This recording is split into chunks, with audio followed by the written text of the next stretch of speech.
살아갔으면 좋겠다라는 제목으로 하나님 말씀을 전합니다. 오늘도 하나님의 말씀을 설교하면서 함께 읽으실 때 성령께서 감동하고 감화하시기를 바랍니다. 사무엘상 25장은 영웅 다윗과 현숙한 여인 아비가일의 러브스토리가 아닙니다. 사무엘상 25장 29절 39절부터 42절까지의 말씀을 보면 그 후에 다윗은 아비가일에게 사람을 보내어 아내를 삼고 싶다는 말을 전했습니다. 그녀는 얼굴을 땅에 대고 절을 하면서 나는 당신의 종입니다. 나는 내 주 종들의 발까지도 기꺼이 씻어 드리겠습니다. 이렇게 하여 아비가일은 다윗의 아내가 되었습니다.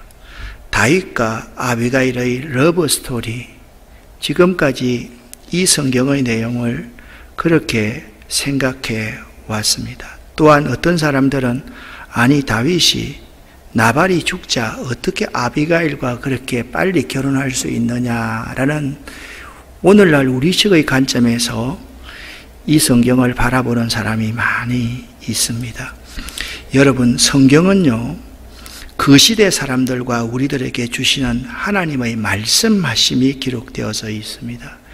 이 성경 속에는 그 시대 사람들과 오늘날 우리에게 주시는 메시지가 기록되어져 있다라는 것입니다. 지난 시간에 사무엘상 17장 다윗과 골리앗 이야기를 했습니다. 사무엘상 19장부터 사울 왕은 다윗을 죽이려고 합니다.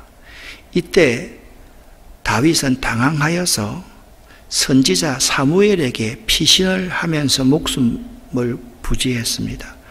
그리고 21장에는 블레셋 나라로 피신하여서 다윗이 살기 위하여서 미친 채 하여서 죽음의 위기를 벗어나는 이야기가 기록되어져 있습니다. 22장에는 다윗이 아둘람 굴로 피신하는데요. 이때 피신하기 직전에 도액이라는 사람이 신고를 해버립니다.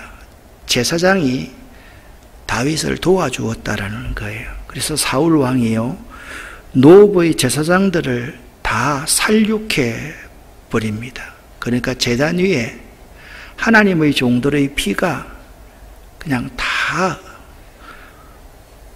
퍼져 있는 그러한 비극적인 장면이 일어납니다. 그리고 오늘 본문인 24장에는요 엔게디 항구지에서 다윗은 사울 왕을 죽일 수 있는 절호의 기회가 있었습니다. 그런데 사울 왕의 옷자락만 베고 다윗이 사울 왕을 살려줍니다. 그러면서도 다윗의 위기 상황은 현재 진행형이었습니다. 사울이 치득하고 끈질긴 8년간의 죽음의 추적을 일단락 내자 사무엘이 이제는 죽습니다. 온 이스라엘의 무리가 모여서 애곡하고 고향인 라마에서 사무엘을 장사했습니다. 물론 이때 다윗도 멀찌감치서 참여했습니다. 그런데 사무엘의 죽음은요 다윗의 후견인이 죽었다는 것이었습니다. 그리고 사사시대의 종말을 고합니다. 이제 다윗을 지지해 줄 수 있는 후견인은 이 나라에 없었습니다. 사사시대가 종말을 고하게 되었습니다. 그러나 사울은 계속적으로 다윗을 죽이려고 추격하고 있으며 다윗은 사울을 피해 현재도 도망 중에 있습니다. 그런데 이 성경 사무엘서를 기록한 사무엘서 기자가 숨겨놓은 한 가지 복선이 있습니다. 이제 사사시대가 종말을 고했으니 새로운 시대가 도래할 것임을 사무엘서 기자는 예고하고 있다라는 점입니다. 또 한 가지는 다윗의 후견인인 사무엘이 죽었기 때문에 이제 다윗이 의지할 분은 하나님 한 분밖에 없다고 고백해야 할 시점이 현재 스토리의 핵심 내용인 것입니다. 사무엘상 25장 1절 말씀을 보면 사무엘이 죽음에 온 이스라엘 무리가 모여 그를 두고 슬피 울며 라마 그의 집에서 사무엘을 장사했을 때 다윗은 일어나 바란 광야로 내려갔습니다. 바란 광야라는 곳은 바로 이곳이 바란 광야이죠. 그러니까 여러분, 기브아에서 다윗은요 라마로 가서 사무엘의 장례를 치르고 노브로 도망하고, 그리고 블레셋의 가드 땅에서 미친 채하여서 생명을 부채하고 아들람 굴로 피신했다가 엔게디 항무지에서 사울왕의 옷자락만 베고 사울왕을 살려주고 나서 바란 광야에 와서 누구를 만나느냐? 나발이라는 사람을 만나게 된 것입니다. 이제 평안 중에 다윗에게 더 큰 위기 상황이 다가오고 있습니다. 25장의 내용을 여러분에게 좀 설명을 해드리겠습니다. 1절은 사무엘의 죽음 이야기가 나오고요. 2절부터 8절은 다윗이 나발에게 정중히 도와달라고 도움을 청합니다. 그리고 9절부터 13절에 보면 나발이 다윗의 청을 거절합니다.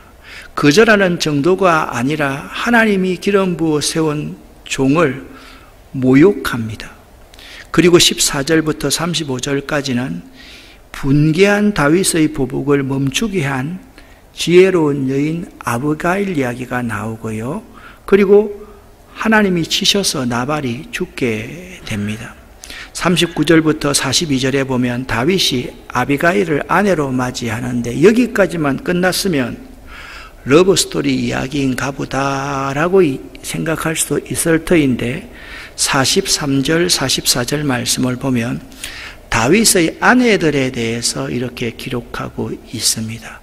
단순한 러브스토리를 기록한 이것이 아니라 하나님이 그 시대와 우리에게 주시고자 하는 분명한 메시지가 있음을 발견할 수가 있습니다. 이때 사무엘상 25장의 배경이 될 이때 다윗이 잊고 있었던 두 가지 사실이 있습니다. 첫 번째는요, 하나님이 새롭게 여실 새로운 나라의 주인공이 다윗 자신이라는 사실을 잊고 있었습니다. 그리고 지금부터는 철저히 하나님만 의지해야 한다라는 사실을 다윗이 잠시 잊고 있었던 시기였습니다. 우리가 맞이하게 되는 큰 위기는요, 항상 하나님의 섭리 속에 드러나 있는 꼭 기억해야 할 사실들을 잊고 살 때 이미 큰 위기는 다가와 있는 것이고 그 큰 위기에 지고 있는 우리들의 모습을 발견하게 됩니다.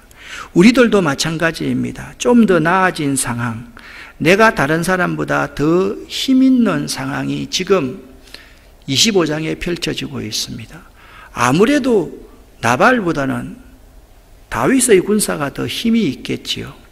내 힘으로 현재의 문제를 해결할 수 있다라는 감정이 앞설 때 그는 이미 실패한 자입니다. 우리는 이때를 조심해야만 합니다. 이것을 인식하지 못하면 우리는 실패자가 됩니다. 영원히 실패자가 됩니다. 그런데 이럴 때 하나님은 사람을 보내어서 하나님의 사람을 깨우치는데 오늘 그 사람이 아비가일이라는 지혜로운 여인이었습니다. 먼저 아비가일을 다루기 전에 다윗과 나발에 관한 스토리를 한번 살펴보기를 원합니다. 바란 강야 근처에 나발이라는 갈렙 족속의 큰 부자가 있었는데 이 자는 완고하고 지독히 인색한 사람이었습니다. 다윗은 나발이 양털을 깎는다 함을 광야에서 듣고 청년 10명을 뽑아서 나발에게 정중히 문안을 하며 양식 문제에 협조를 구했습니다. 지금 다윗 주변에 600명의 용사가 있었습니다. 다윗은 그들을 먹여 살려야 하기에 양털 깎는다는 소식을 듣고 청년 10명을 뽑아 정중하게 양식 문제에 협조를 구한 것이죠. 7절, 8절에 보면 이 상황을 그 청년 10명이 이렇게 전달합니다. 당신이 양털을 깎고 있다는 이야기를 들었습니다. 당신의 목자들이 우리와 함께 있었을 때에는 우리는 그들을 조금도 해치지 않았습니다. 당신의 목자들이 갈멜에 있는 동안 그들은 아무것도 도둑맞지 않았습니다. 당신의 종들에게 물어보십시오. 그러면 그들이 그 사실을 당신에게 이야기해 줄 것입니다. 우리가 이 좋은 날에 왔으니 제발 당신의 종과 같은 다윗과 그의 종들에게 친절을 베풀어 먹을 것을 좀 나누어 주십시오. 그렇게 정중하게 나발에게 요청을 했습니다. 다윗이 최대한 겸손하게 말했습니다. 심지어 그가 다른 성경에는 나발 당신의 아들이라고까지 말을 했습니다. 지극한 겸손으로 요청하고 있는 것입니다.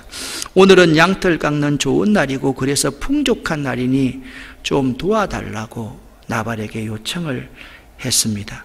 다윗이 바란 광야에 머무는 동안 나발의 짐승을 잘 보호해서 은혜를 베풀어 주었기 때문입니다.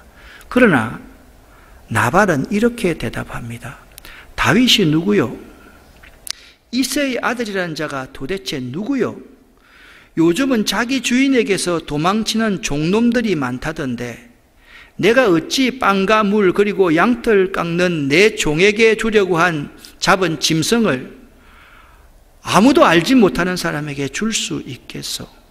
여러분, 그 시대에 나발이 다윗을 모를 리가 있었겠습니까?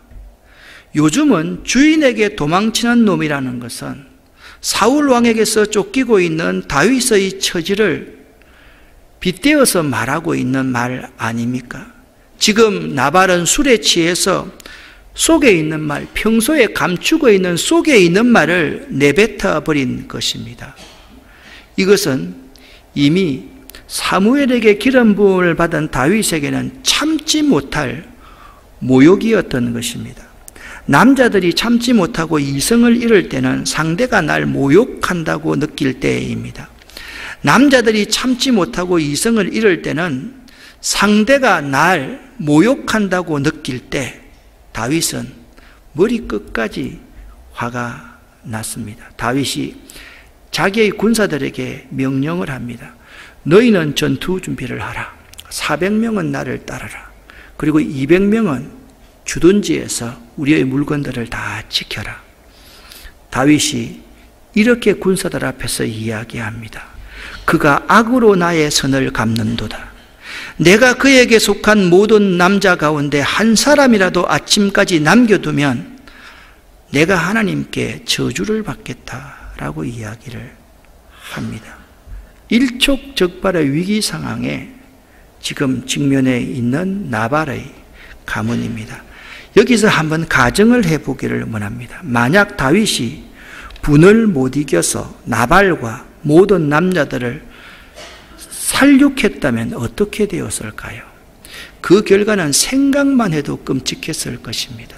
지금 우리가 대선을 60일 정도 앞두고 있는데요. 우리 유력한 대선 주자들 4명 가운데 한 사람이 이런 시기에 국민들을 모욕하고 무시하는 행동을 했다라고 한다면, 누구를 살육해버렸다고 하면 그 사람의 장래가 있겠습니까? 만약 다윗이 분을 못 이겨서 나발의 모든 남자들을 살육했다면 다윗은 왕위에 오르지 못할 사람이 되었을 것입니다. 자기를 죽이려는 사울 왕을 온유함으로 옷자락만 베고 살려주었던 다윗 아니었습니까? 그 옷자락을 벤 것으로 말미암아 괴로워하며 고통스러웠던 다윗이었습니다. 그런데 지금 모욕을 당했다고 살인을 넘어서 온 가족을 도륙하려는 다윗은 하나님의 섭리를 잠시 잊고 있었던 것이 틀림없었습니다. 하나님이 새로운 시대를 사무엘이 죽고 나서 자신에게 맡길 것이라는 사실을 잠시 잊고 있었던 것이 틀림이 없습니다. 자신이 하나님만 의지하고 살아야 된다는 사실을 잠시 잊고 있었던 것입니다. 자, 다윗과 나발을 살펴보았습니다. 이제 영웅 다윗을 지켜낸 아비가일에 관한 스토리를 여러분과 제가 함께 살펴보겠습니다. 오늘 본문 말씀 3절에 의하면 그 사람의 이름은 나발이요 그의 아내의 이름은 아비가일이라. 그 여자는 총명하고 용모가 아름다우나 남자 나발은 완고하고 행실이 악하며 그는 갈렙 족속이었다 라고 언급하고 있습니다. 그 사람 이름은 나발이요. 이 나발이라는 히브리어 이름 말은 시들다, 바보처럼 행동하다라는 의미를 갖는데, 성경에서 이 나발이라는 단어는 어리석은, 우매한, 괴악한 등으로 번역이 되었습니다. 정말 나발은요, 술을 먹고 나니까 속에 있는 말을 그냥 어리석게도, 우매하게도, 괴악하게도 그냥 내뱉어버리고 말한 것입니다. 그 아내의 이름은 아비가일이었습니다. 아비가일은 기쁘게 하는 자, 기쁨을 주는 자라는 뜻입니다.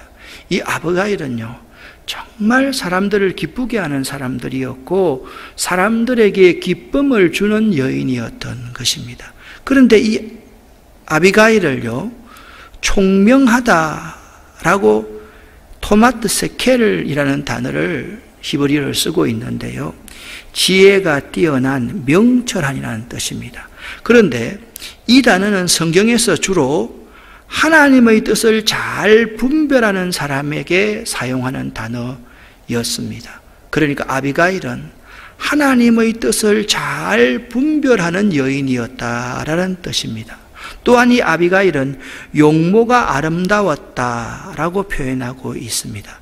이 다윗도요, 용모가 아름다웠다라고 그렇게 표현하고 있지 않습니까? 이 용모가 아름다웠다라는 표현은요, 남녀를 막론하고 내면적이고 외면적 아름다움을 동시에 갖춘 사람에게 사용되는 말이 용모가 아름다웠다라는 의미입니다. 그러니까 아비가일은요, 사람을 기쁘게 하는 자, 사람들에게 기쁨을 주는 자, 하나님의 뜻을 잘 분별하는 자, 영적인 동시에 육적인 아름다움을 다 가진 매력적인 여인이었던 것입니다.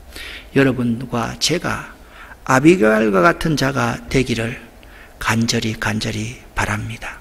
그런데 2022년은 아비가일의 지혜를 배울 수 있어야만 할 것입니다. 이 그림은요, 피테르 파울 루벤스라는 화가가 그린 그림입니다. 여기 영어로 나와 있듯이 그렇습니다. 다윗과 아비가일의 만남이라는 그림입니다. 이 루벤스라는 화가는 독일 태생으로 17세기 바로크를 대표하는 벨기에 화가였습니다. 이 그림을요, 순전히 제가 오늘 한번 해석을 해보겠습니다. 1630년 루벤스는 스페인과 영국에서 그의 외교적 기량을 한껏 발휘한 후에 고향 안트워프로 돌아오게 되자 이 그림을 그리게 되었는데요, 그 당시 이 루벤스의 관심은 평화에 대한 갈망이었습니다. 그래서 이 그림의 주제는 평화에 대한 갈망으로 그렸을 것입니다. 그림의 오른쪽이 나발을 치기 위해서 군사를 데리고 와 있는 다윗과 다윗의 군사 400명입니다. 그림의 왼쪽은 아비가일과 다윗을 맞으려고 나온 아비가일의 종들, 나발의 종들의 모습입니다. 중간에 있는 이 여인과 그리고 다윗, 이 두 사람이 이 그림의 딱 중심에 그렇게 있고, 이 그림의 중간에 밝은 빛이 비치고 있습니다. 그런데 순전히 제 생각인데요, 아비가일은 이렇게 다윗의 눈을 이렇게 향하고 있습니다. 아비가일은 다윗을 이렇게 쳐다보고 있는데요, 아비가일의 눈은 하나님의 뜻을 잘 분별하는 자의 눈이며, 아비가일은 다윗을 기쁘게 하는, 다윗에게 기쁨을 주는 모습으로 다윗을 바라보고 있습니다. 내 말 잘 들으시면 당신에게 기쁨과 평화가 올 거예요. 아비가일은 정녕 영적이고 육적인 아름다움을 다 가진 여인입니다. 제가 관심에서 본 것은 그녀를 바라보고 있는 다윗은요, 다윗의 눈배를 보면 매우 당황해하고 매우 멋쩍어하는 그러한 눈으로 아비가일을 이렇게 일으켜 세우려고 하는 모습을 보고 있습니다. 아비가일의 모습을 보고 자기 자신의 모습을 보면서 부끄러워하고 있는 다윗의 모습이 있는 것입니다. 한 여인의 지혜가 가져온 평화, 그리고 그 지혜를 기억한 다윗의 모습이 잘 나타나 있는 그림입니다. 그 후에 하나님이 나발을 치시자, 나발이 죽자 다윗은 아비가일에게 청혼을 하고 아비가일은 다윗의 청혼을 기꺼운 마음으로 받아들입니다. 이 그림이 바로 다윗과 아비가일의 만남이라는 그림이었습니다. 이 생생한 스토리를 오늘 성경을 통해서 여러분과 제가 함께 살펴보도록 하겠습니다. 17절부터 23절을 쉬운 성경으로 함께 읽어보겠습니다. 그러므로 이제 어떻게 해야 할지를 잘 생각해 보십시오. 다윗은 우리 주인과 그 집안을 해치기로 이미 결심하였습니다. 주인은 너무 못된 사람이라 누구도 말을 붙여볼 생각조차 못하고 있습니다. 아비가일은 급히 서둘렀습니다. 아비가일은 빵덩이 200개와 포도주가 가득 찬 가죽 부대 2개와 양 5마리를 요리하였습니다. 또 볶은 곡식 5세아와 건포도 100송이와 무화과 떡 200덩이도 준비하였습니다. 아비가일은 그것을 나귀 등에 실었습니다. 그리고 나서 아비가일은 자기 종들에게 말했습니다. 먼저 가거라. 나는 뒤따라 가겠다. 아비가일은 이 일을 자기 남편에게 말하지 않았습니다. 아비가일은 자기 나귀를 타고 산골짜기로 내려갔습니다. 그곳에서 아비가일은 자기 쪽으로 내려오고 있는 다윗과 그의 부하들을 만났습니다. 이때 여러분 그냥 읽지 마십시오. 다윗은 이렇게 화가 나서 말하고 있습니다. 다 소용없다. 나는 광야에서 나발에게 은혜를 베풀었건만 그놈이 선을 악으로 갚다니 내일까지 나발의 가족 중 한 사람이라도 내가 살려주면 내가 하나님의 저주를 받아도 좋다. 바로 이때 다윗이 내일까지 한 놈이라도 살려주면 내가 저주를 받아도 좋다. 은혜를 원수로 갚다니 바로 이때 아비가일은 다윗을 보고 급히 나귀에서 내렸습니다. 여기에 하나님의 간섭하심, 개입하심이 있습니다. 아비가일이 내리자마자 얼굴을 땅에 대고 다윗에게 절을 했습니다. 그리고 이 광경이 오버랩됩니다. 17장 47절에서 다윗은 골리앗과 싸우면서 여호와의 구원하심이 칼과 창에 있지 아니함을 이 무리로 알게 하리라 라고 말했던 다윗이 이제는 칼과 창을 자기를 위해서, 자기 감정을 풀기 위해서 사용하고 있는 장면이 바로 이 장면입니다. 2022년 우리들 앞에 이러한 문제들이 다가올 것입니다. 지난 주일에는 믿음의 말로 선포하고 살겠다, 그렇게 말을 했는데 일주일을 살아보니까 또 이번 한 해 동안 인간적인 생각과 말이 앞서는 모습이 여러분과 저의 모습일 수가 있습니다. 위기는 바로 이런 우리의 세상적인 모습으로의 다시 환원이 될 때 우리는 위기를 이미 맞이한 것이고, 우리가 세상적인 사람으로 다시 돌아갈 때 우리는 이미 패배자가 되어 있다는 사실을 알아야만 하는 것입니다. 아비가일은 다윗의 발 앞에 엎드려서 이렇게 말했습니다. 내 주여, 모든 것이 제 잘못입니다. 제발 제 말을 들어주십시오. 제 말을 들으면 당신에게 기쁨이 있을 것이고 당신에게 평화가 임할 것입니다. 내 주여, 아무 쓸데없는 사람인 제 남편 나발에게 신경 쓰지 마십시오. 나발은 그 이름처럼 정말 미련한 사람입니다. 하지만 당신의 종인 저는 당신이 보낸 사람을 보지 못했습니다. 제가요, 이 설교를 하면서 이런 부분에 대한 세세한 해설을 하지 않으려고 생각합니다. 그대로 말씀을 여러분이 한번 읽어 보시기를 바랍니다. 26절과 27절을 함께 읽겠습니다. 그러나 이제나마 제가 당신을 만난 것은 여호와의 도움이라고 생각합니다. 여호와께서 살아계셔서 내주 당신의 손으로 친히 피를 흘려 복수하는 것을 막으셨습니다.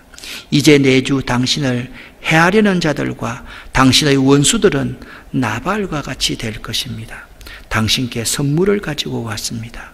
그것을 당신을 따르는 사람들에게 주십시오 라고 아비가일이 말하고 있습니다.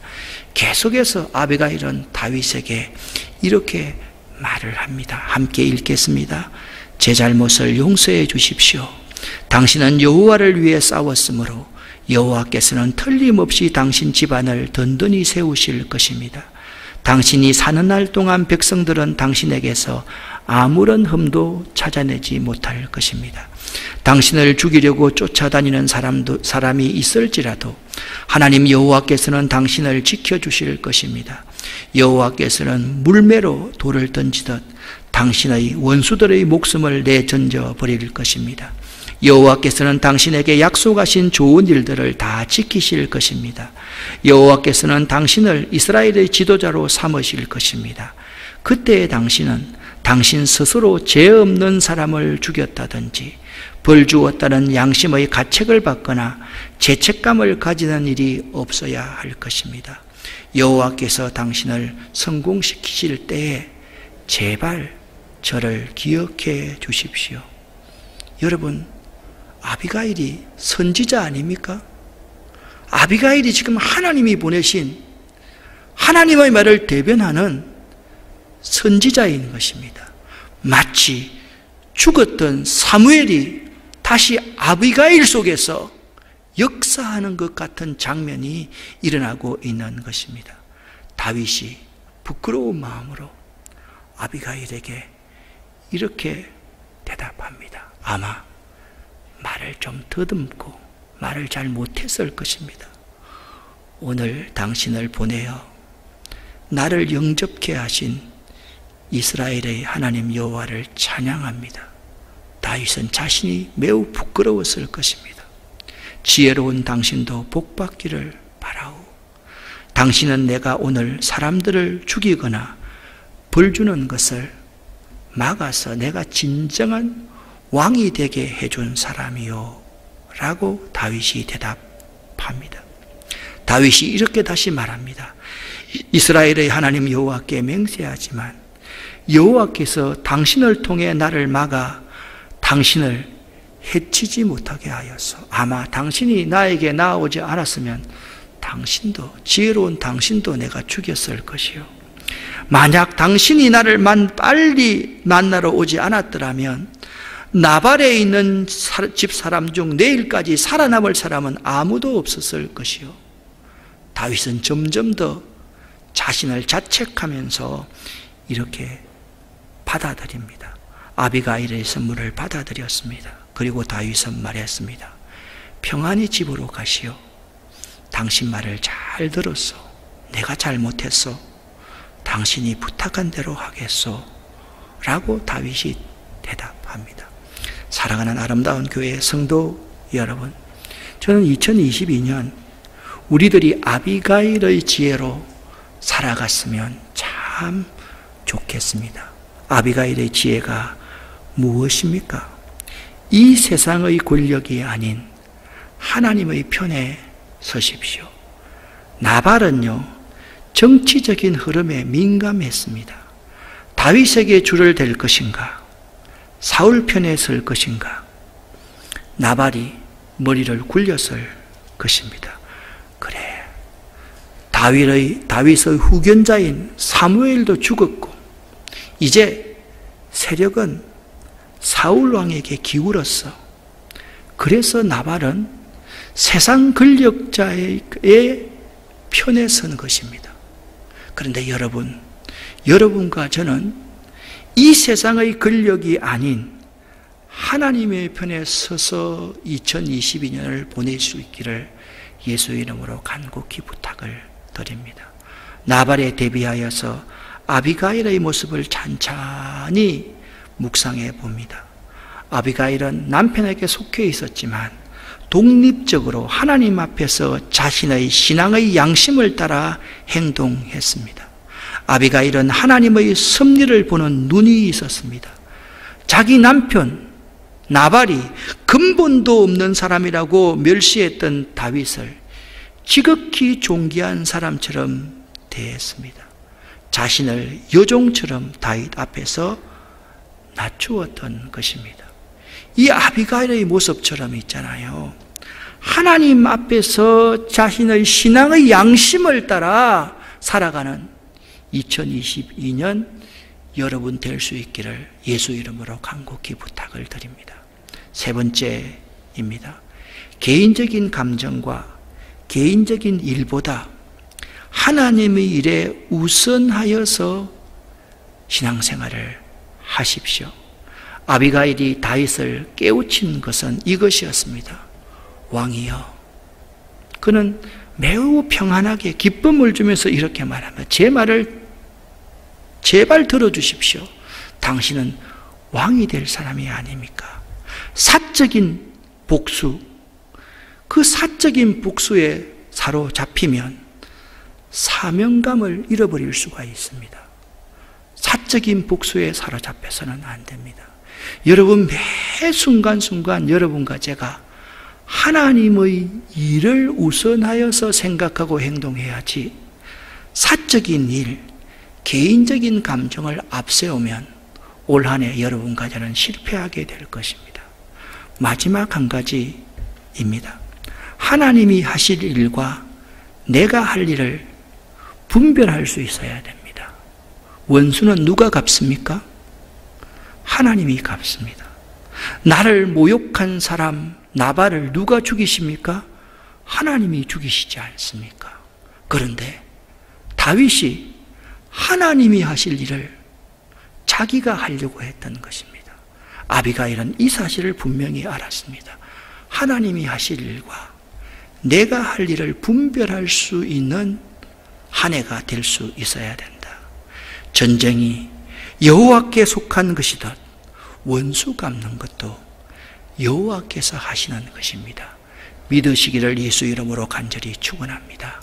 다윗이 골리앗을 이긴 것도 다윗과 골리앗의 싸움을 하나님과 골리앗의 싸움으로 바꾼 덕분이었습니다.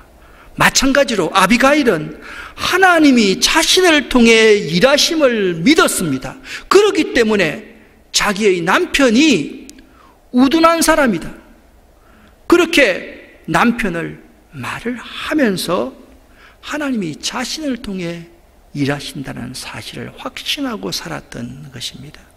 우리들이 잊고 있었던 두 가지를 깨우쳐 준 성령 아비가일.